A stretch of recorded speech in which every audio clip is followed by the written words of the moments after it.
Magandang hapon po. Welcome to episode 1 of Katok, Katolikong aral, talakayan at kwentuhan tungkol sa spiritual warfare, liberation, and exorcism. Magsimula tayo with a prayer. Sa ngalan ng Ama, ng Anak at ng Espiritu Santo. Amen. Aming Amang makapangyarihan sa lahat, lumalapit kami sa iyo bilang isang komunidad na nagkakaisa sa pananampalataya, naghahanap ng karunungan at pag-unawa. Pinasasalamatan ka namin sa pagkakataong ito na matuto, magbahagi at maglakbay ng sama-sama sa aming buhay espiritual. Hinihiling namin ang paggabay ng iyong Espiritu Santo upang liwanagan ang aming mga isip at buksan ang aming mga puso. Naway maging makabuluhan ang aming talakayan na magbigay ng liwanag sa aming pananampalataya at mapalalim ang aming pagmamahal sa iyo. Ilayo mo kami sa anumang pagkakamali at bigyan ng kababaang loob upang makinig, lakas ng loob upang magtanong at karunungan upang umunawa. Ipinagkakatiwala namin ang episode na ito sa pamamagitan ng pamamatnubay ng mahal na Birheng Maria, pananggalan ni San Miguel Arcangel at lahat ng mga banal. Gabayan at ipagtanggol nila kami sa aming landas ng pananampalataya. Hinihiling namin ito sa pamamagitan ni Kristo na aming Panginoon. Amen. Sa ngalan ng Ama, Anak at Espiritu Santo. Amen. Uling magandang araw po sa inyo. Nais muna nating ibigay ang aral tungkol sa ano ba ang spiritual warfare. Alam niyo po, ang spiritual na labanan ay ang hindi nakikitang digmaan sa pagitan ng kabutihan at kasamaan, sa pagitan ng kaharian ng Diyos at ng mga puwersa ng kadiliman. Ito ay isang tunay na pakikibaka na hinaharap ng mga Kristiyano sa kanilang pang-araw-araw na pamumuhay upang manatiling tapat sa Diyos. Alam niyo po sa banal na kasulatan, sinabi ni San Pablo sa Efeso 6, versikulo 12, sapagkat ang ating pakikibaka ay hindi laban sa laman at dugo, kundi laban sa mga pinuno, laban sa mga kapangyarihan, laban sa mga tagapamahala ng kadilimang ito, laban sa mga espiritual na hukbo ng kasamaan sa kalangitan.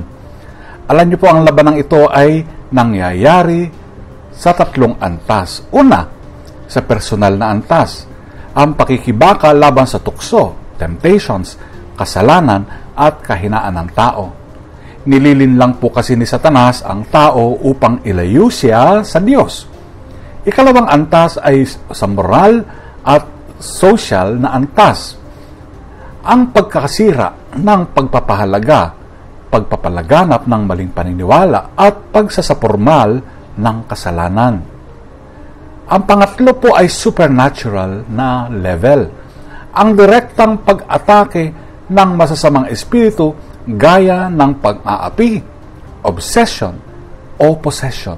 Ang mga Kristiyano ay nakikibaka sa espiritual na labanan sa pamamagitan ng pananalangin, sakramento, lalo na po ng Eucharistia at kumpisal, pag-aayuno, at pagsunod sa mga utos ng Diyos. Ang pagdarasal ng Santo Rosario, debosyon sa mahal na Birhen, ating mahal na ina, at pananalangin kay San Miguel Arcangel ay makapangyarihang sandata sa labanang ito. Bagaman ang tagumpay ay nakamit na ni Kristo, kailangan pa rin nating maging mapagmatyag at matatag sa ating pananampalataya. Ngayon po, ito ang ating tanong. Ano ba ang ministeryo ng deliverance or liberation at exorcism sa simbahang Katoliko? Alam niyo po, ang pagpapalaya, deliverance o exorcism ay dalawang magkaugnay ngunit magkaibang ministry sa simbahang Katoliko. Parehong po itong naglalayon na palayain ang isang tao mula sa impluwensya ng masasamang espiritu. Ngunit magkaiba sila sa saklaw, pamamaraan at antas ng demonyong dapat labanan. Una po, ang ministry ng deliverance or liberation. Ang pagpapalaya ay ang proseso ng paghiling ng kalayaan mula sa pang-aapi, paniniil, pagkakapit o masamang impluensya ng demonyo sa buhay na isang tao.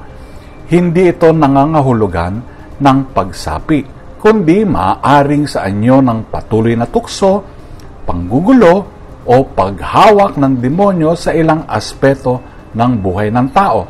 Ano po ang mga katangian ng pagpapalayang ito? Hindi po ito isang solemneng eksorsismo, kaya hindi nangangailangan ng isang itinalagang eksorsista sa liberation or deliverance. Maaari itong gawin ng mga laiko, pari o prayer groups sa pamamagitan ng dasal.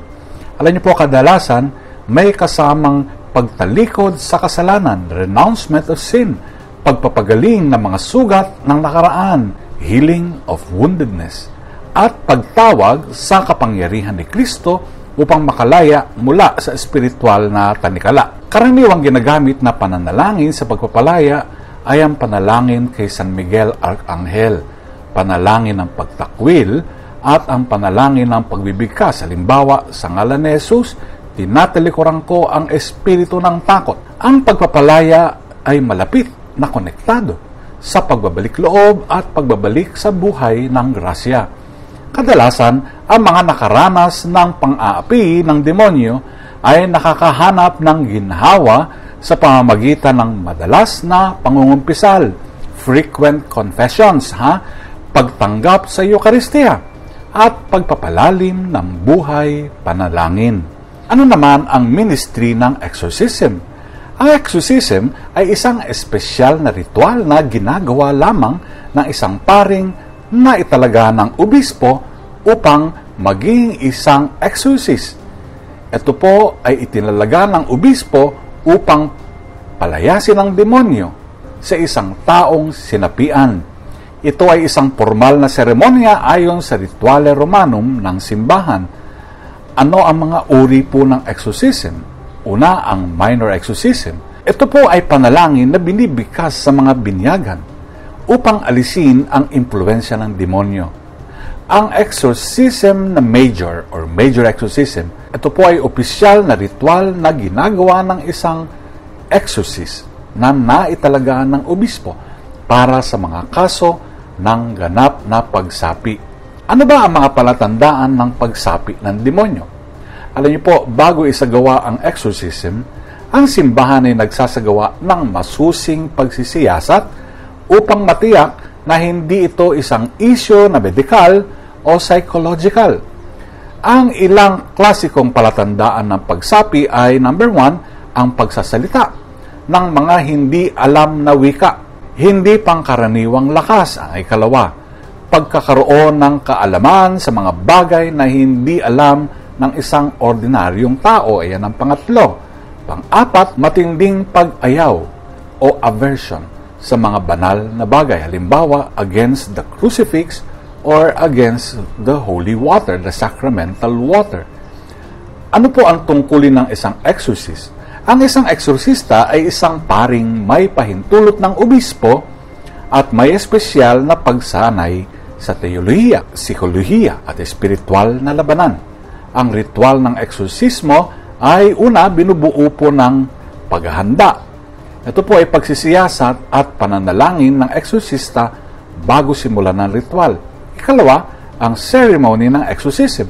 Binibigkas ng pari ang litanya ng mga santo, ang Psalm 91 o ang panalangin ng eksorsismo ni San Miguel Arcangel. Pangatlo, pagtataboy sa demonyo. Ang eksorsista ay umuutos sa demonyo na umalis sa pangalan ni Jesucristo. Paano po maiiwasan ang impluensya ng demonyo? Alam niyo po, ito po ang ilang mga importanteng bagay para sa atin, mga mananampalataya. Una, manatili sa buhay ng grasya. Napakahalaga po ang regular na pangungumpisal at pagtanggap ng Eucharistia. Ikalawa, iwasan po ang okultismo, ang panghuhula, ang paggamit ng tarot cards, ang Ouija board, at mahika. Ito po ay maaaring magbukas ng pintuan sa kasamaan. Pangatlo, magsagawa ng pang-araw-araw na panalangin. Ang pagdarasal halimbawa ng Santo Rosario, ang pagdadasal ng panalangin kay San Miguel, at personal na devotion. Ito po ay malalakas na proteksyon. Pang-apat, ang mabuhay ng may kabanalan. Ang pagsasabuhay ng kababaang loob, ang pagkapatawad at pag-ibig sa ating kapwa, ito po ay pumipigil sa mga atake ng demonyo.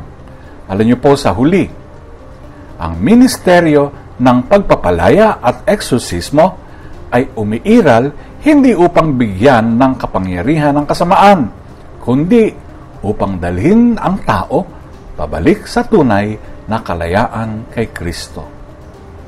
Maraming salamat po sa inyong pakikinig. God bless you.